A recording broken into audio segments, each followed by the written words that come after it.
Good morning, everybody. The webinar will begin very shortly. We'll just take a few seconds for everybody to join.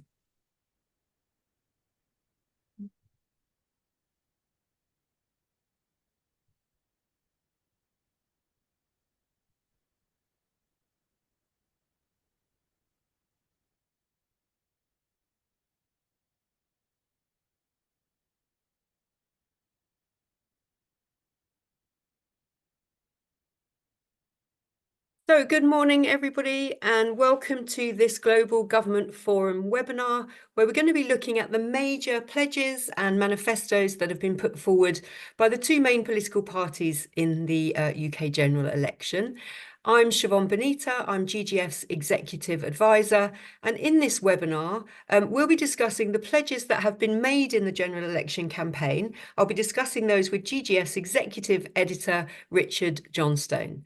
We're going to be looking at the pledges made by Labour and the Conservatives, because I think it's safe to assume that it's going to be one of those two parties that will form the next government. And we're going to be looking across key policy areas that I think are of most interest to you, our audience. So we're going to be looking at the economy, government management and workforce, sustainability, digital and data pledges that have been made, what's been said about artificial intelligence, public services and procurement. We're going to have time for questions at the end of the session, so please do submit any questions or comments that you have. You can use the Q&A function that you have, and on your device there should be a Q&A function. You can also get more information about our general election briefing, including the policies of the Liberal Democrats, by contacting Matt Hoare, Global Government Forum's Media Sales Director, on 0204 583 6160 or m.hoare@globalgovernmentforum.com. And I think we'll send out all of those contact details to everybody who has registered for today. So without further ado, Richard, I'm going to come over to you and I'm going to ask, just to kick off really, with what's the Conservatives' main pitch to voters been? Thanks, Siobhan, and good morning to everybody watching along. The kind of timing of the election came slightly sooner than perhaps people were expected. But I think in terms of the main pitch to voters, what the Conservatives have been going to offer, it was kind of clear for a little period before the election was called, and it's just been the parties very much tried to stress it throughout this campaign. The pitch from Conservative leader and Prime Minister Rishi Sunak to voters being that the party has restored the UK's economic stability after COVID and after the outbreak of the war in Ukraine, and that the plan is working, and that they should be stuck with. And it sometimes goes without mentioning, but I think it's implicit in that Sunak is claiming credit for restoring the UK's economic stability after the Liz Truss premiership as well. Excuse me. The pitch was kind of summed up in, I think this was Sunak's comments when he called the election. He said, inflation is down, real wages are up and growth has returned, and we are cutting taxes to give working people financial security. This did not happen by accident. The economy is turning a corner because we've built strong economic foundations and we have stuck to our plan. We must stick to the plan and take the bold action to secure the future of our nation and society. So that is the Conservative pitch. The plan is working. Stick to the plan and stick with us. What's Labour's main pitch, Siobhan? Great, thanks. So the Labour Party, Richard, has put change at the forefront of its message. In fact, their manifesto is called Our Plan to Change Britain. And the leader, Keir Starmer, has said that the election is all about change to stop the endless Conservative chaos that has directly harmed the finances of every family in Britain. He said that the country faces a number of challenges over the next decade, and that Labour will face challenges that, oh, sorry, we will all face challenges to our energy and national security from foreign conflicts, to our border from uncontrolled and illegal migration, to our economy from global shocks, and to our society from those seeking to divide and disempower community. And he said that dealing with these challenges requires a clear plan and bold action, and that Labour have that plan and the courage to take the bold steps necessary to build a secure future for you and your family. And Labour have put 5 missions as their response to these challenges. So their missions are kickstart economic growth, make Britain a clean energy superpower, take back our streets, break down barriers to opportunity, and build an NHS fit for the future. So I think it's safe to say you can see from that overview that the economy is going to be a clear key election issue. So Richard, again, what are the Conservatives saying on the economy? Yeah, I think it is a key issue, and we mentioned in our previous pre-election webinar that the tight public finances are kind of the prism through which this campaign is being run. I think it's affected both the major parties' pledges, and we've previously mentioned that the Office for Budget Responsibility head, Richard Hughes, said that the current plans for government spending were worse than fiction. And yesterday, the Institute for Fiscal Studies, the independent think tank, added to that kind of critique of the party's public spending plans by saying there's a conspiracy of silence from both the Conservatives and Labour over the public spending plans in their manifesto, and particularly the tax plans and how they're going to raise the revenue they need for public spending. That is all because economic growth has been so slow in recent years, and both parties see growth as kind of the way out of that bind. That if the economy can get growing quicker, then tax revenues will rise and there will be more money to spend. So the Conservatives' manifesto says that economic security is the bedrock of any future success. And they have set out 5 key economic pledges in the manifesto. These are reducing borrowing and debt, backing business to invest, innovate, and trade, cutting taxes and reforming our welfare system. And those two go hand in hand because there are plans for some fairly big reductions in welfare spending that are intended to free up revenue to reduce taxation, in particular national insurance, delivering world-class education, where indeed I think that the Conservatives are trumping the progress that English schools have made, in particular since 2010, is one of their main achievements. They're running on that as a success, and delivering an affordable transition to domestic sustainable energy. Those are the pledges that they think can provide the economic bedrock for stronger growth. And Siobhan, I know Labour have been prioritising that too. What have they been saying? Yeah, absolutely. So for Labour, kickstarting economic growth is absolutely one of their top priorities. And the party has pledged to secure the highest sustained growth in the G7, quote here, with what they say, with good jobs and productivity growth in every part of the country, making everyone, not just a few, better off. To do this, the party has pledged to take 6 actions. So these include delivering economic stability with tough spending rules, such as a pledge that the party will move the current budget into balance, so there's no borrowing for day-to-day government spending. The party also proposes a new partnership with business through the development of an industrial strategy and strategic partnerships, and a national wealth fund to invest in jobs. Planning reform, which is intended to build 1.5 million new homes, will also contribute to growth, while a new deal for working people will ban exploitative 0 hours contracts, end fire and rehire, and introduce basic rights from day one to parental leave, sick pay, and protection from unfair dismissal. The party pledges a new approach to economic management, which they're calling Securonomics, that focuses on sustainable growth, saying our approach will depend on a dynamic and strategic state.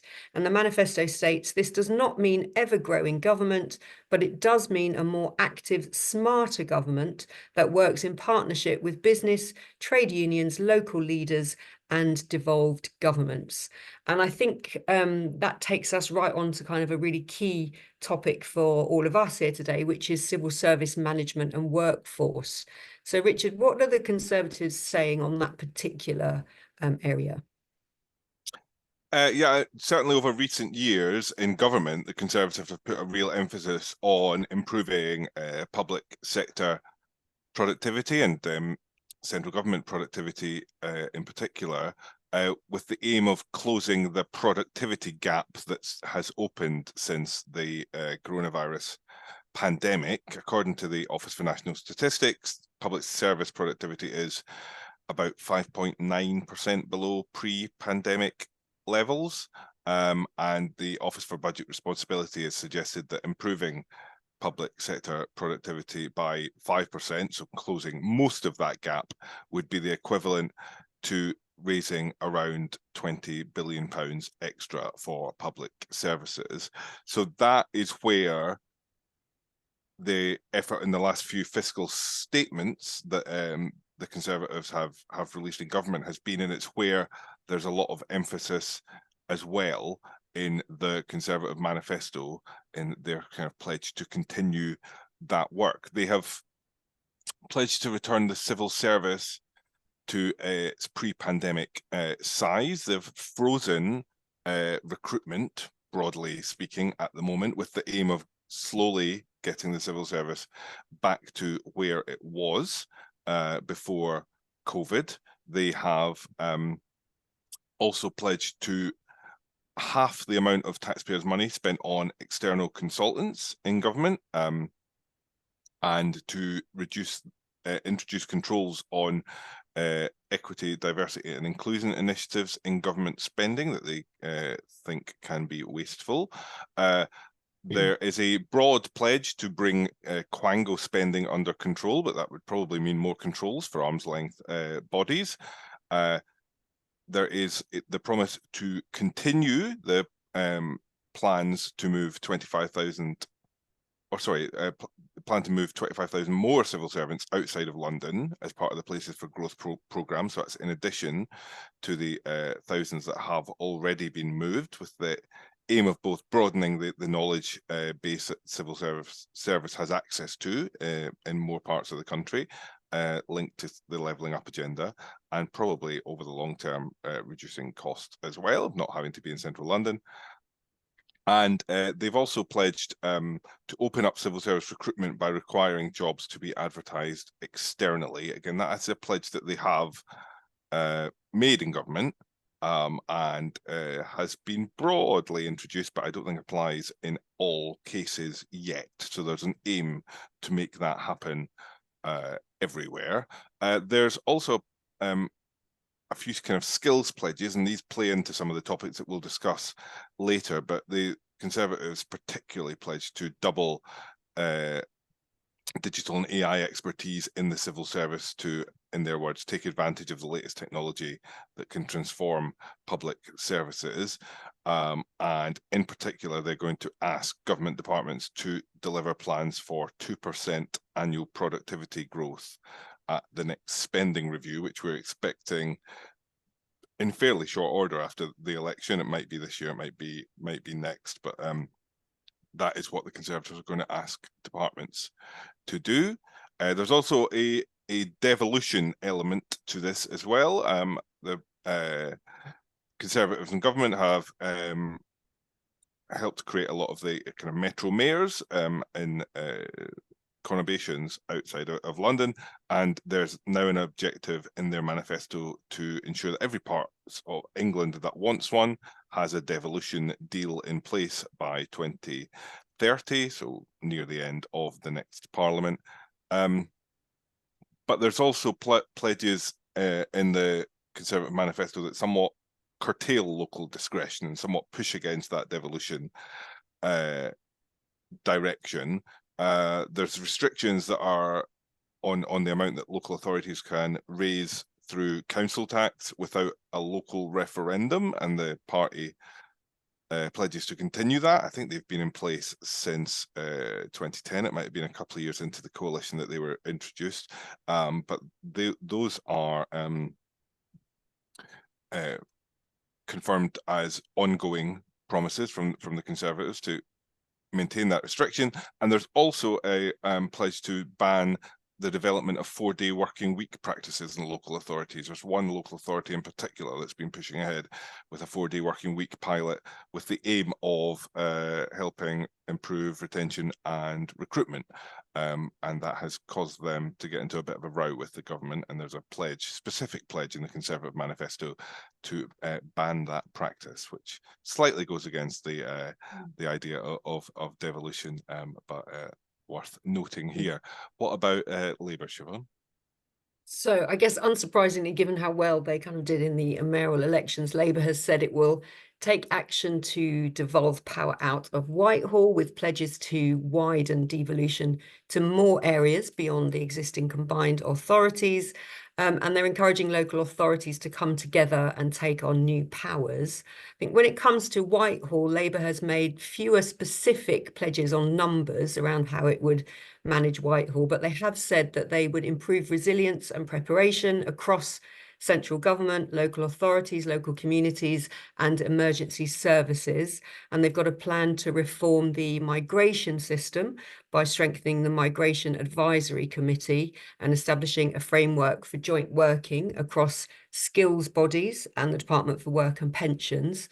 And that's intended to, as they say, end the long-term reliance on overseas workers in some parts of the economy, reducing immigration.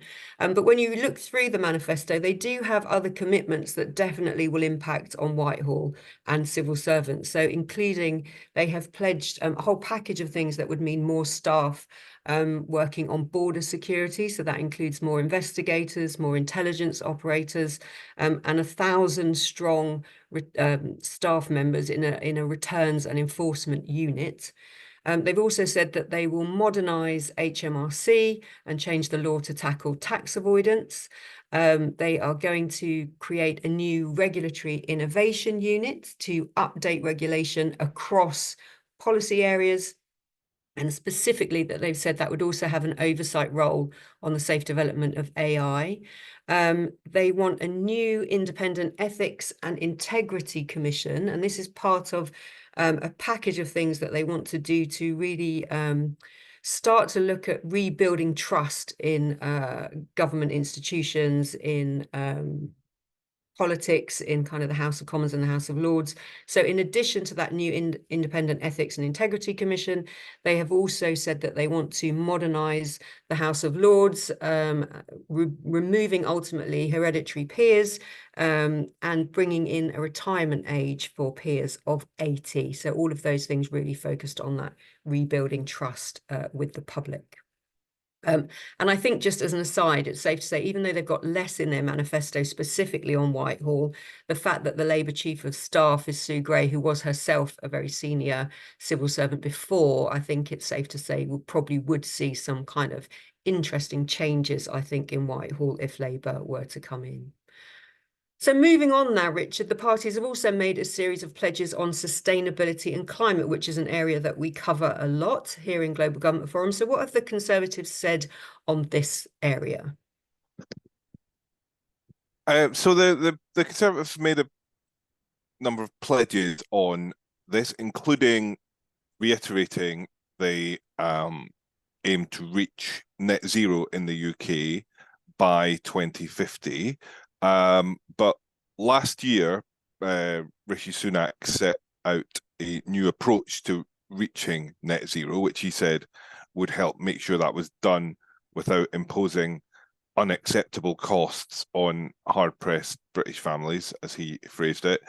So the manifesto continues on that theme, setting out what it calls a pragmatic transition to net zero. So there's commitment to the net zero target, But some of the pledges are about kind of improving or increasing scrutiny of that. There's a pledge for a parliamentary vote on the next stage of the UK's pathway to net zero, the carbon budgeting process that is meant to kind of set the glide path to get there. And glide isn't the verb I should use, but the path to get there, because I don't think it's going to be glide. And there was criticism by some in the Conservative Party that those plans, those budgets were adapted without enough parliamentary scrutiny. So there's a pledge to increase that. There's also a promise to give the body that advises the government on its progress towards net zero, which is the Climate Change Committee, to give it an explicit mandate to consider the cost to households and to UK energy security of its future climate advice, which would be a slight broadening of the remit of the Climate Change Committee into some of the kind of practical potential steps that could be taken, and perhaps it's moving it towards providing a little bit more political advice. So it would be interesting to see how that happened in practice if it did. What about Labour, Siobhan? So Labour's got quite a lot on climate and sustainability in their manifesto. So they define the climate and nature crisis as the greatest long-term global challenge that we face. They've got lots of actions proposed to tackle it, including investing in green jobs to boost economic growth and help the UK get to net zero, a moratorium on issuing new licenses to explore new offshore oil fields, and a concerted push to improve international collaboration on climate action through a new Clean Power Alliance, which would bring together a coalition of countries at the cutting edge of climate action. The skills investment is also part of a green prosperity plan intended to make Britain a clean energy superpower. And this plan would include forming a state-owned energy company called Great British Energy, as well as improving residential housing insulation.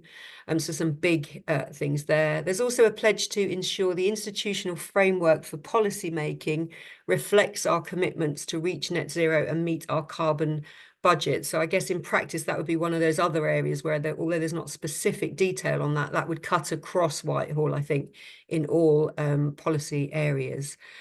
We did mention that you can get more information about the Liberal Democrats' pledges through contacting Matt Hoare, but it's worth noting a couple of things here that the Lib Dems have said, because they've promised to create a new UK government ministerial post of Chief Secretary for Sustainability in the Treasury to ensure that the plans for the economy are sustainable, resource efficient and zero carbon.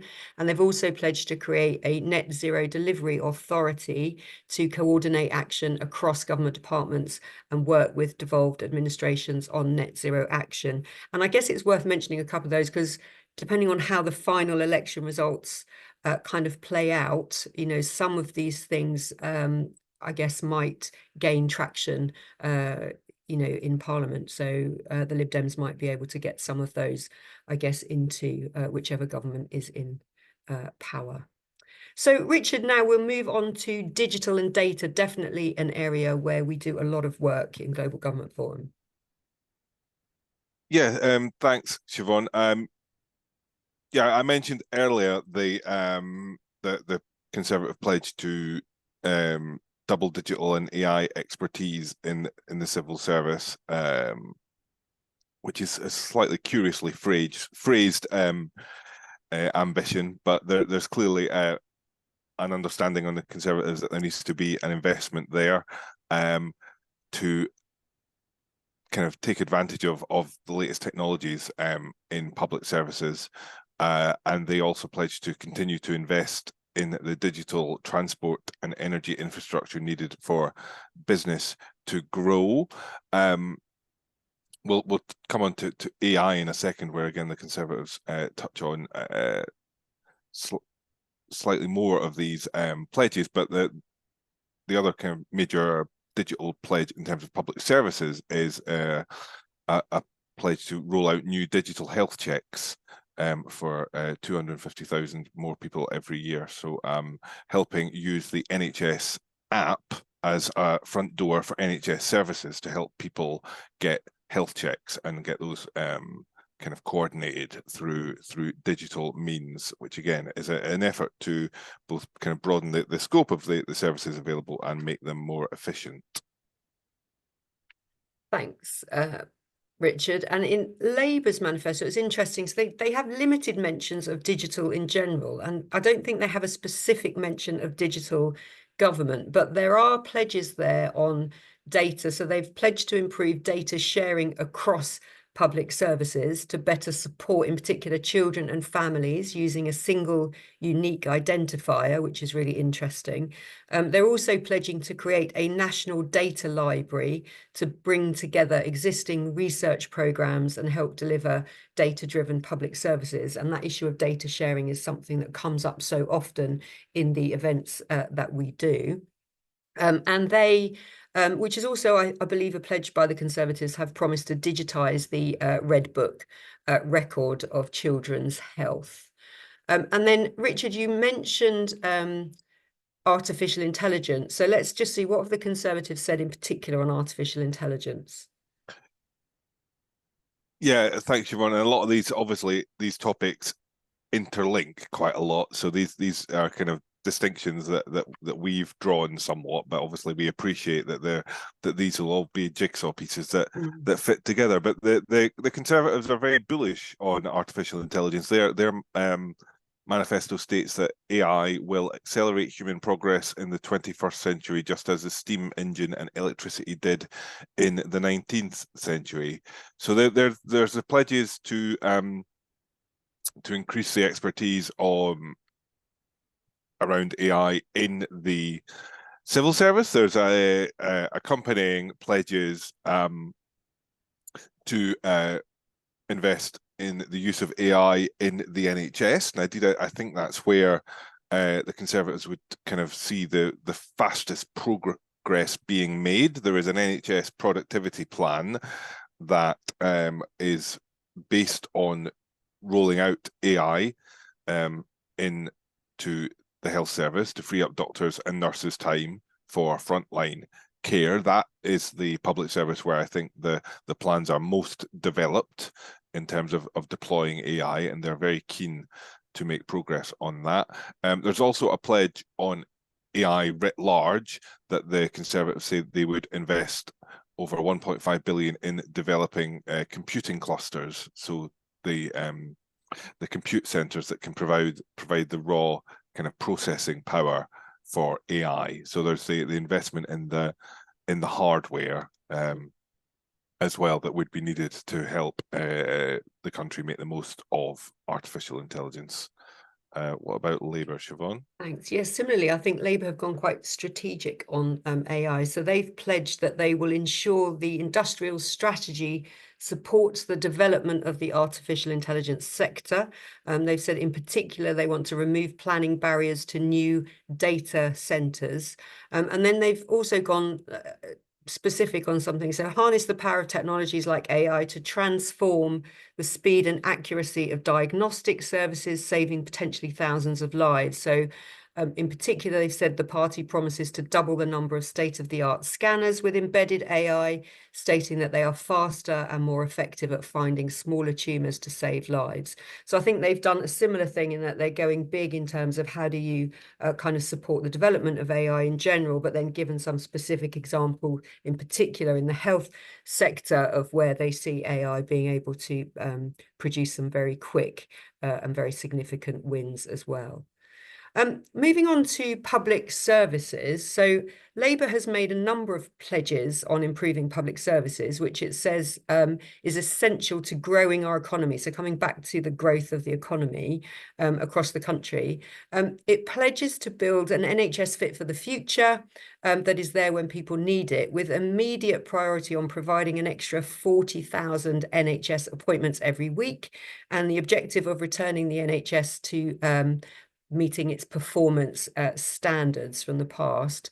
In the longer term, Labour plan to reform the NHS to shift it away from a model geared towards late diagnosis and treatment to a model where more services are delivered in local communities. This would include delivering the NHS long-term workforce plan, as well as delivering local partnerships working between the NHS and social care on hospital discharge. Labour have also said they will create a Young Futures hubs, so hubs that will provide open access mental health services for children and young people in every community. And on education, the party pledges to transform the education system by expanding early years childcare and modernising the school curriculum. They've pledged to recruit an additional 6,500 new expert teachers, with a focus on getting more teachers into shortage subjects and supporting areas that really are facing recruitment challenges at the moment, where we have a shortage of teachers going into the system. Richard, what are the Conservatives saying on public sector more broadly? Yeah, the Conservative manifesto isn't full of pledges on public services, and indeed the one that kind of headlines the public service sector isn't, you would say, traditionally strictly a public service issue, but it is the pledge to introduce a legal cap on migration into the UK, with which they would say would mean that public services are protected from increased demand. They pledged to get the numbers of the immigration numbers coming into the UK to fall every year, and that would have the effect of protecting services. So that is kind of a bit of a different top line in terms of public services, but that definitely was where the emphasis was being placed on public services in the manifesto, at least at kind of at the top line stages, the first few pages of the manifesto. There is, though, when you dig into it, more information on some public service proposals. There's a commitment to accelerate the NHS's recovery from COVID-19, and similar to Labour, it pledges to return the NHS to meeting the performance targets set out in the NHS Constitution by the end of the next Parliament. It says it will do this by investing in NHS modernisation using AI and the other digital and data technologies that we've been discussing already, as well as cutting waste and bureaucracy. They say they can reduce the number of NHS managers by 5,500, which they estimate would release £550 million for frontline services.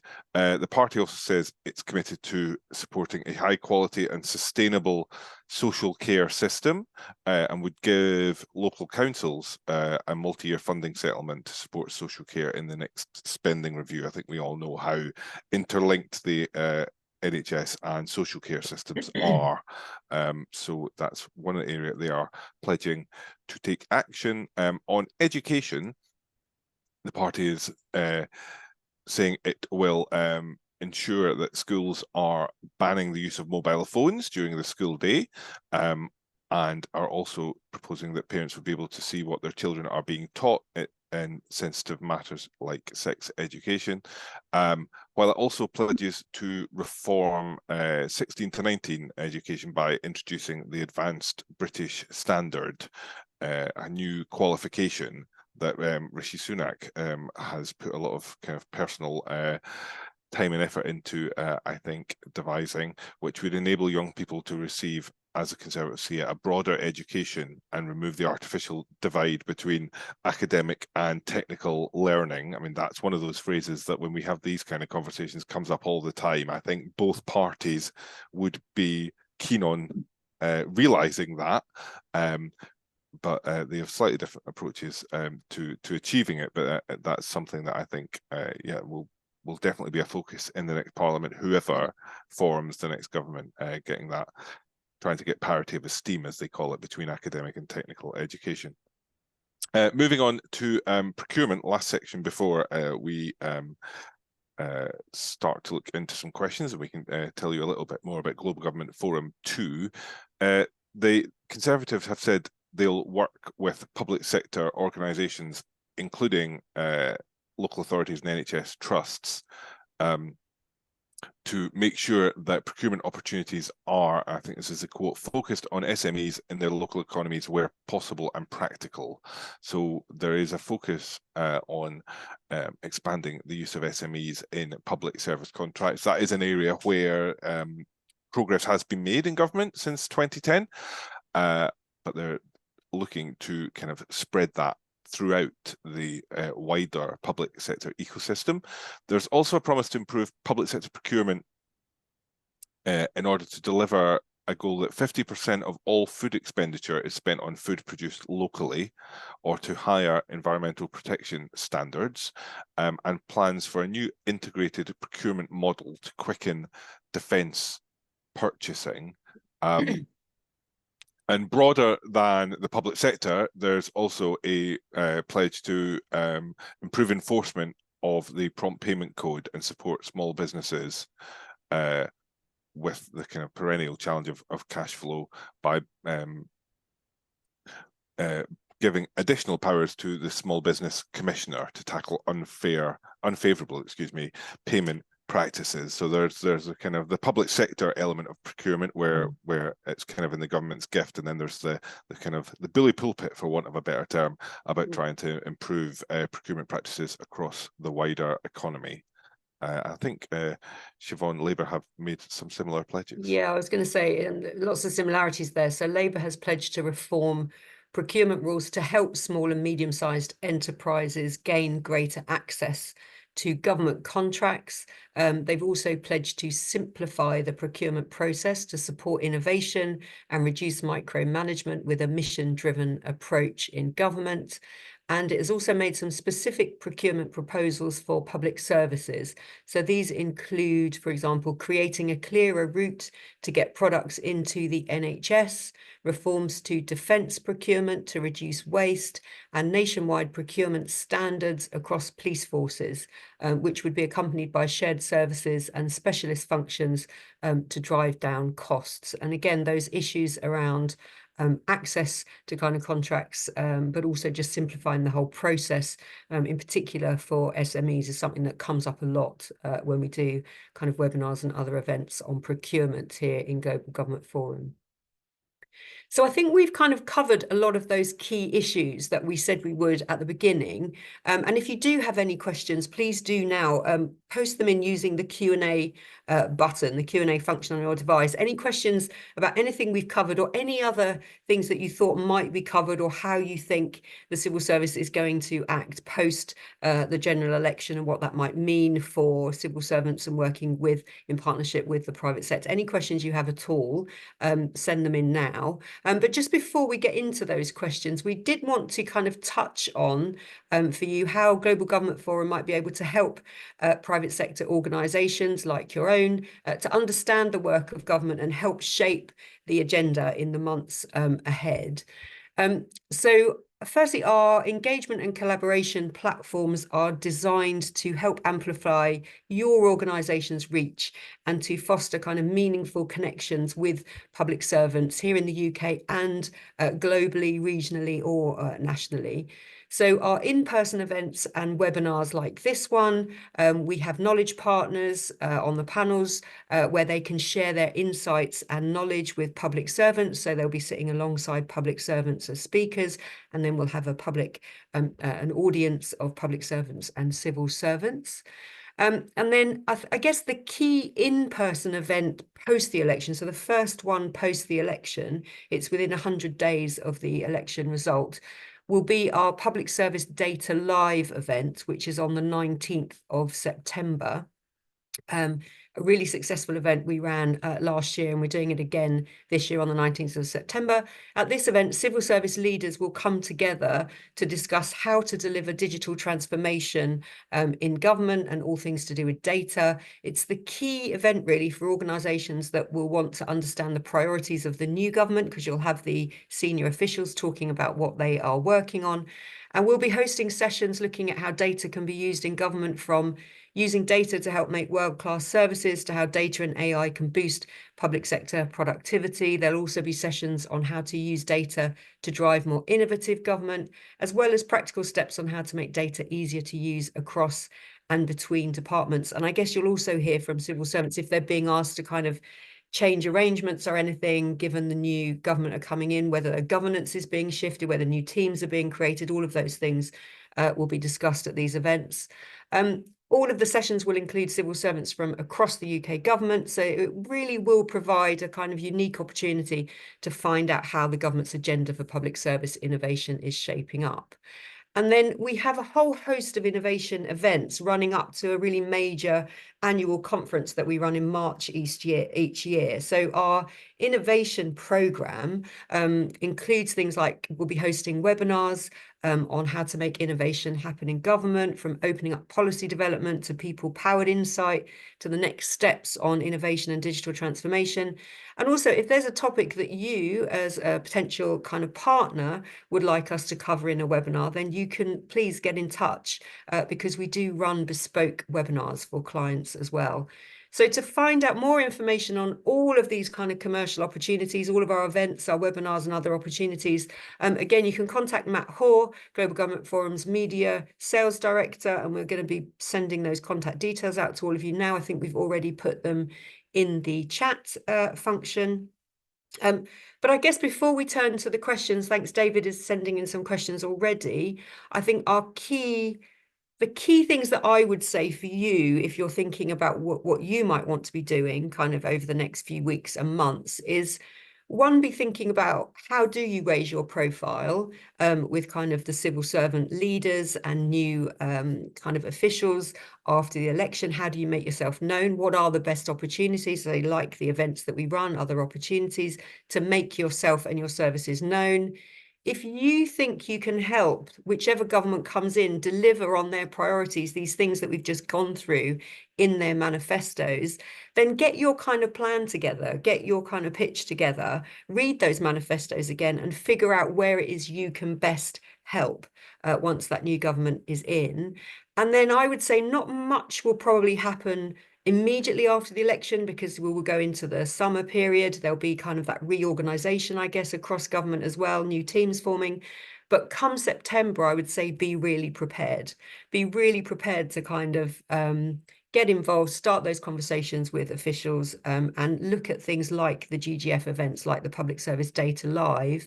Can you be part of that event where you can really start helping to shape the agenda? They would be my takeaways really for all of you.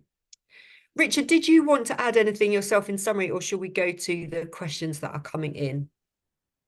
I know. I think that's all very good. I'm happy to go to the questions. I see David Dinsdale has submitted a couple of questions which I can take Great. one by one. I mean, the first question from David is, do you think Labour will have a first 100 days plan? I mean, you've kind of touched on it, Siobhan. Yeah. The answer will be yes, but this election is falling at a very kind of unusual time in the year. That we will have it on the 4th of July. We can presume for the premise of this question that Labour win an election. Everyone will come into government, as often happens when there's a change of government, absolutely knackered, but determined to show that they have a plan and that they are making progress. Governments are very keen in the early days. It's when their political capital is highest and they know that eyes are on them. So there will be a 100-day plan. There will be as well as the missions that we set out that are in the Labour manifesto. There are a separate kind of, I think there are 4 or 5, I misremember, first steps that the government that Labour government has said it would take. So they will be the priorities early on. We had Kevin Cunnington, the former director in the Government Digital Service, on our last one of these pre-election webinars, and he said from kind of his experience, all this stuff in the early days, so probably up to September, is driven by the centre. It'll be done in number 10, using that political capital to drive its early priorities. Then beneath the surface, there will be the work going on between civil servants and their new political masters, as it were, to set the agenda for their departments, with an eye to making that public and beginning the kind of consultation that governments naturally want to do with stakeholders kind of into the summer, into September. And then from then, you're into beginning to look to the autumn statement and then into the different periods of the spending review submissions and things like that. So I think our presumption is, because it's the summer, there will be a burst of activity when people get in. Then early August, it might go quiet a bit publicly, but that will be when the kind of dots are being joined in departments. As Siobhan said, a lot of the changes to the machinery of government, particularly if Labour want to coordinate delivery around these missions, which is what we keep hearing, where isn't kind of grabby enough to make it into the manifesto, but that will be happening in the summer. It's kind of machinery of government structures that will then probably be announced to Parliament in written answers when everybody comes back in September. So there'll be a period of kind of coordination, and then everything will fire again. But it does seem to be, it's going to be a different kind of first 100 days. I think there's going to be a lull in the middle with big periods of action either side. Yeah, no, I agree with all of that, and definitely that point. That was my experience as well when I was in government. That the initial noise and priorities and announcements will all come out of the centre. They'll all be coming out of Cabinet Office and Number 10. And then you will, as you say, the thinking in terms of the department priorities will definitely take a bit longer. And I also think one thing, we're in this kind of time of so many global uncertainties that I think one of the things we will have to factor in is there will, I think, almost inevitably be some big thing that comes along as well. And no matter how much a new government has planned, no matter how much they have a 100-day plan, there will be something else that will come along and that will kind of disrupt the first 100 days as well. I think we can be pretty sure about that, even though we don't know exactly what that is.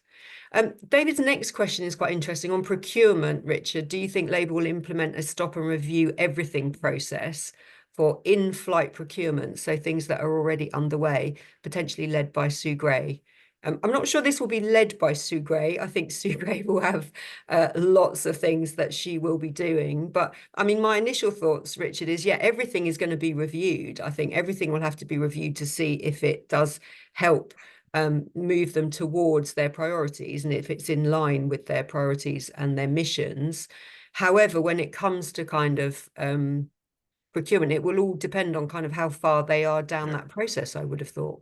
Yeah, I think that's exactly it. If you're 80% down the road, then it will probably continue. And if you're 25, 30% down the road, then it'll perhaps go through a more thorough evaluation process. And the cut-off point might not be immediate, in that the time for choosing, as it were, will probably be around a spending review settlements, maybe around the autumn statement, maybe, but probably rather more likely the spending review period, where they'll kind of decide to press the stop button on stuff, unless some ministers come in and say, oh, this project is so far out of line from those missions that we don't want to continue with it kind of regardless. But I think there will be a kind of evaluation process that tries to match it up to the missions, match it up to the structures that we've talked about,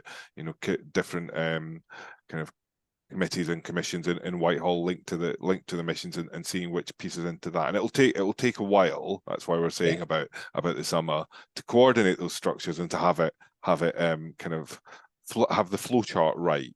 If ever there is a big flowchart on the wall of Number 10, to go to all the departments and have that coordination. Yeah, thanks. I'm going to bat this next question over to you, Richard. Do you think the discussion by Labour of missions relates to the work of the economist Mariana Mazzucato on mission economies? Yeah, I think Mariana Mazzucato has been very influential in this sort of mission thinking, and Labour have really embraced it in terms of their missions. But they're not the only ones to have done it. The levelling up agenda of the last few Conservative governments have been expressed in terms of missions. The aim of that kind of thinking is to create the kind of singularity of purpose around four or five big priorities. Labour have chosen five, and that it can harness the kind of whole expertise and knowledge of an economy to that aim. You know, the example that proves that it works, although not perhaps something that we want to often recreate, is the pandemic, when that was the singular mission of the economy, was dealing with the pandemic. A singular mission of the country rather, was dealing with the pandemic.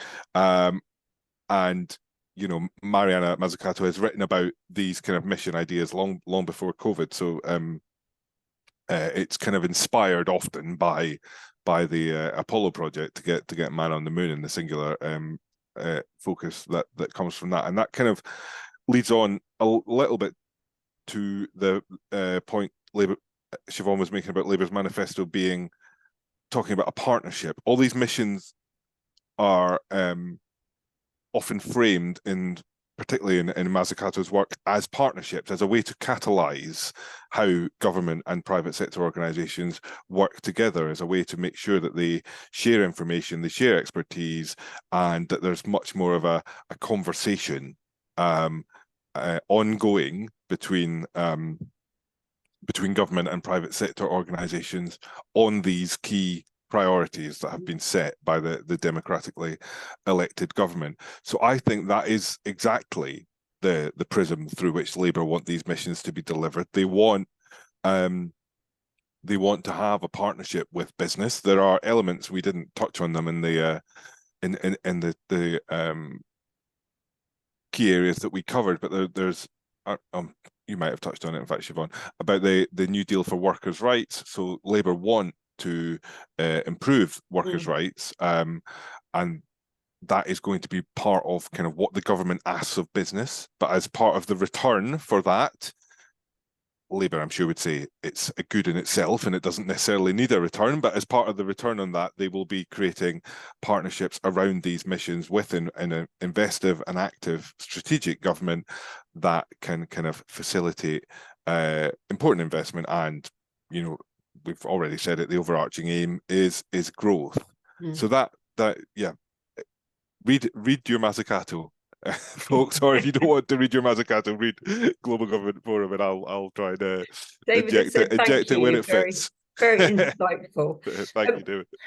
We've got a few minutes left, so if you do have a final question, please do send it in now. But I mean, one of the things that I wanted to stress, because I think it's really important for everybody who's listening today, is it links to the IFS yesterday, basically did their kind of analysis of the manifestos and said that neither Labour nor Conservatives were being honest about the scale of the challenges ahead, and that there was kind of a conspiracy of silence between the two of them on that they either are going to have to raise taxes more than they're saying, or they're going to have to cut public spending. But I think in terms of then efficiency in government and how government are able to do more with less, technology is going to have to be a central part of that. And I think regardless of who comes in and who forms the next government, the role of AI, the role of kind of data management, better data management, continuing digitalization of public services is going to be absolutely fundamental for government to be able to meet these challenges that lie ahead. So I think, as you say, Richard, we're going to see more deeper partnerships, I think, with the private sector in terms of skills, in terms of procurement of those technologies, in terms of, changing infrastructure, kind of replacing legacy systems, all of those kind of things, I think are just going to be ramped up, because it's the only way I think that government is going to be able to meet a lot of these challenges that they're going to be faced with over the coming years ahead. And it's not just a question of kind of numbers in a spreadsheet efficiency. If you have conversations with a lot of public servants, and perhaps public servants in some services, like the NHS, more so than in the civil service and departments directly, there's real frustration about the systems that they have to deal Yeah, with, the technology systems directly yeah, that they have to deal with a lot of the time. And there is efficiency gains to be made there, absolutely, if they are made better. But there's also, and these may lead to efficiency gains, but they're again probably good in themselves. There's morale gains to be yeah, had there. There's retention gains and recruitment gains to be made there if the systems that you're offering to people when they're coming into government are more up to date, are cutting edge for them to be able to come in at 9 o'clock yeah, in the morning and get on with their work at 9:02 and not have to wait for exactly. their computer to And boot also, I up. think for the public, their expectation now of their public services being joined up is so much higher than it has previously been for generations before. And the government have been talking about kind of a one-stop shop for its citizens, or a tell us once kind of approach, for years and years and years, and are still, if we're completely honest about this, a long way from delivering that. And I think that is going to have to change very quickly. Um, once the new government come in. So we're going to see a lot more joining up, I think, Yeah, of and it's data. how do they do that is a Yeah, really interesting question, because we mentioned the political capital yeah, that a incoming government will have, presumably a Labour government will have. There's talk amongst some kind of people involved in kind of data in government that although there has been legislation, what we need is a kind of single enabling act to yeah. say the public sector can share data unless there is an explicit opt-out, and that would kind of clear a lot of the legal hurdles, Mm, some that are real and some that are presumed, as often is the case in this, and kind of make it explicit that this data sharing can happen, and that joining up of services can be catalyzed as a result. Um, as we say, very Labour interesting, haven't I made any think. pledges on that, Well, but interesting in the Labour manifesto that they did have the thing about the digital identifier on young people, on families and children. I think it was children in particular, because I think digital ID will come back on the agenda in the UK. It might be called something else, but I think it's going to have to be part of the conversation going forward. yeah, I mean, yeah, gov.uk is working on a kind of Yeah, single login system yeah, that might be the way that government tries to square yeah, that circle. But yeah, I think there's real appetite for some kind of action there, as much from the civil service side as from the political side. yeah, Um, kind of that is aware of the opportunity for data in particular, to touch on what we're talking about, public service data live, to be used much more effectively. And the premium on that is only going to increase as we look to use AI. Because if the data isn't joined up, then yeah, the benefits that will be lost, as it were, will kind of be missed exponentially yeah, as more and more data is put into the AI systems. absolutely. Well, I think we've come to the end of our time for this particular conversation. Thanks, Richard, for all of your fantastic insights. Thanks to the audience as well for joining us. Please do, if you've got any thoughts on events, topics, webinars that you would like to be part of, please do send those in to Matt using the details that we have provided to you, and get in touch if you're interested in being part of any of the events that we are already putting on. So, sort of, well, from next month really, but definitely the Data Live event in September and onwards from there. Thank you so much, everybody. we will see you probably in a week or so's time at some point where we might reflect on the results of the election. It's going to be a very interesting next week or so. We've got, I think, 10 days left, is it, before the election? Yeah. So thanks, everybody. See you again very soon. Cheers. Thanks, Bye-bye. Siobhan. Thanks, everyone. Thanks, Richard. Bye.